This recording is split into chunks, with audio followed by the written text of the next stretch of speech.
अस्सलाम वालेकुम everyone, welcome back to my channel.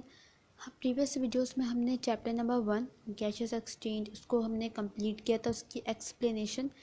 अब आज की वीडियो में हम करेंगे इसकी एक्सरसाइज जो हमारे पास एमसीक्यूज़ हैं। तो फर्स्ट क्वेश्चन है हमारे पास, biological functions which perform gases exchange. यहाँ पर हमें उस बायोलॉजिकल फंक्शन का बताना है जिसमें गैसेस एक्सचेंज होती हो।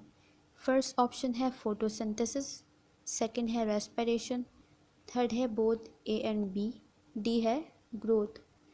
तो हमने पढ़ा है कि दो फंक्शंस हैं जिसके लिए गैसेस एक्सचेंज, दो प्रोसेस हैं जिसके लिए गैसेस एक्सचेंज ज़रूरी है, फोटोसिंथेसिस और रेस्पिरेशन। ग्रोथ में ऐसा कोई गैसेस एक्सचेंज का रोल नहीं है। तो इसका जो करेक्ट ऑप्शन है वो क्या होना चाहिए, बोथ ए एंड बी। क्योंकि यहाँ पर हमें कुछ स्पेसिफिक नहीं बताया हुआ कि हमें एनिमल में बताना है या प्लांट्स में बताना है। हमें सिंपली बस उन दो फंक्शंस को बताना है, उन बायोलॉजिकल फंक्शंस को बताना है जिसमें गैसेस एक्सचेंज होती है। तो वो कौन से हैं, फोटोसिंथेसिस भी है और रेस्पिरेशन भी। तो यहाँ पर जो ऑप्शन सही है वो क्या है, C, both A and B. Second question है हमारे पास, plants do exchange of gases through. Plants में जो गैसेस एक्सचेंज है वो कैसे होती है। फर्स्ट है रूट्स, स्टोमेटा, स्टेम या फिर इन सब से।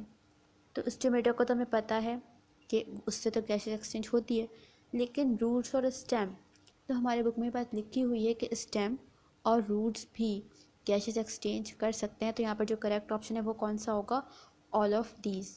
थर्ड क्वेश्चन है, each stoma is form by. Each stoma, stomata की सिंगुलर फॉर्म है स्टोमा। वो कैसे बनता है, एक गार्ड सेल से, दो गार्ड सेल से, तीन या फिर चार। तो हमने उसका स्ट्रक्चर डिटेल में पढ़ा है, जिसमें हमने देखा कि जो एक स्टोमेटा है वो सराउंड होता है इस तरह से दो गार्ड सेल से, और जो ओपनिंग है ये क्या है, स्टोमेटा, और ये एक guard cell, second guard cell. तो इसका जो करेक्ट ऑप्शन है वो क्या है, B, two guard cell.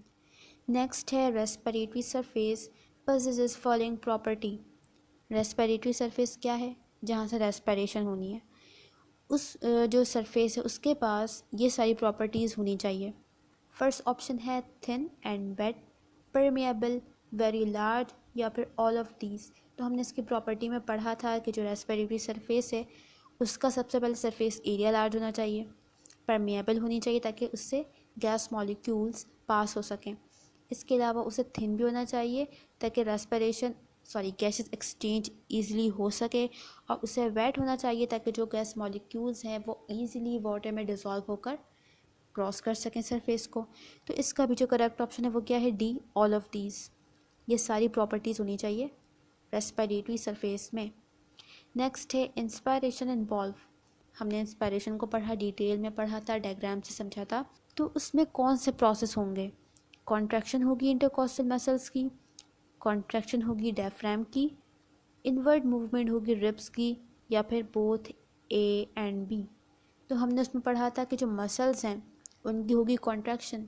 Muscles कौन से थे, इंटरकॉस्टल भी और डायफ्राम की, दोनों की कॉन्ट्रैक्शन होगी। इसलिए इसका आंसर क्या होगा, both A and B. Inward movement क्यों नहीं, क्योंकि इंस्पायरेशन में हमारा जो चेस्ट का वॉल्यूम है वो इंक्रीज़ होता है, तो रिब्स की मूवमेंट होती है आउटवर्ड। जब हम रिब्स की मूवमेंट होगी आउटवर्ड, मसल्स कॉन्ट्रैक्ट होंगे, तब इंस्पायरेशन होगी, हमारा चेस्ट वॉल्यूम इंक्रीज़ होगा। तो ये वाला ऑप्शन यहाँ पर रॉन्ग है, सी। करेक्ट ऑप्शन है D, both A and B. Next question है, larynx is located on. Larynx क्या था, बेसिकली वॉइस बॉक्स जिसमें वोकल कॉर्ड्स थे और उनके वाइब्रेशन से साउंड प्रोड्यूस होती है। ये कहाँ पर होता है, लंग्स में, ब्रोंकस में, ब्रोंक्यूल में या फिर ट्रैकिया में। तो हमने पढ़ा था ये ट्रैकिया के ऊपर होता है, एक बॉक्स लाइक स्ट्रक्चर है। करेक्ट ऑप्शन क्या है, बी, ट्रैकिया। नेक्स्ट है respiratory surface of human is. Human में जो रेस्पिरेटरी सरफेस है वो क्या है, नॉस्ट्रल्स हैं, ब्रोंक्यूल है, एल्विलाई या फिर ट्रैकिया। तो इसका करेक्ट ऑप्शन क्या है, एल्विलाई, क्योंकि एल्विलाई में पहुंचने के बाद ही वहाँ पर गैसेस एक्सचेंज होती है। तो गैसेस एक्सचेंज हमेशा कहाँ से होती है, रेस्पिरेटरी सरफेस से। तो यहाँ पर एल्विलाई क्या होगा, रेस्पिरेटरी सरफेस। अच्छा, नेक्स्ट क्वेश्चन है, increase in rate of breathing is due to the following.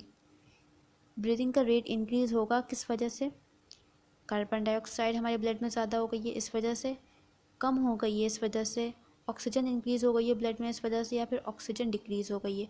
तो इसका जो आंसर होगा वो होगा yes, increase carbon dioxide in blood. जब भी ब्रीदिंग का रेट ज़्यादा होगा, क्यों हो सकता है, क्योंकि हमारे ब्लड में बहुत ज़्यादा कार्बन डाइऑक्साइड हो गई है, वो ट्रिगर करेगी कि ब्रीदिंग का रेट इंक्रीज़ करो, क्योंकि कार्बन डाइऑक्साइड हमारी बॉडी के लिए हार्मफुल है। इसमें डिक्रीज़ तो हो नहीं सकता कार्बन डाइऑक्साइड। अब यहाँ पे एक और ऑप्शन है, डिक्रीज़ ऑक्सीजन इन ब्लड। ये क्यों नहीं हो सकता, क्योंकि ब्लड में ऑक्सीजन नहीं है, तो ये भी तो ट्रिगर कर सकता है। तो ऑक्सीजन की क्वांटिटी ब्लड में ये मैटर नहीं करती, बल्कि हमारे सेल्स को ऑक्सीजन की कमी हो रही है ये मैटर करता है। तो हमारे सेल्स के पास तो ऑक्सीजन की कमी होगी, लेकिन ब्लड में जो चीज़ ट्रिगर करेगी इंक्रीज़ करने के लिए ब्रीदिंग रेट को, वो क्या होगी, increase carbon dioxide in blood. Next है, which of the following disorder is associated with degeneration of alveoli. इनमें से कौन सा ऐसा डिसऑर्डर है जिसमें एल्विलाई डिस्ट्रॉय हो जाता है, इसकी डिजेनरेशन हो जाती है, वो कौन सा है, एम्फाइसेमा। इसके बाद है, which of the following disorder is associated with inflammation of air passageways. इनमें से कौन सा ऐसा डिसऑर्डर है जिसमें एयर पैसेजवेज की इन्फ्लेमेशन हो जाती है। इसका आंसर क्या हो सकता है, ब्रोंकाइटिस। आइटिस का वर्ड हमने पढ़ा था इन्फ्लेमेशन के लिए आता है। तो ब्रोंकाइटिस में क्या होता है, एयर पैसेजवेज उनकी इन्फ्लेमेशन हो जाती है।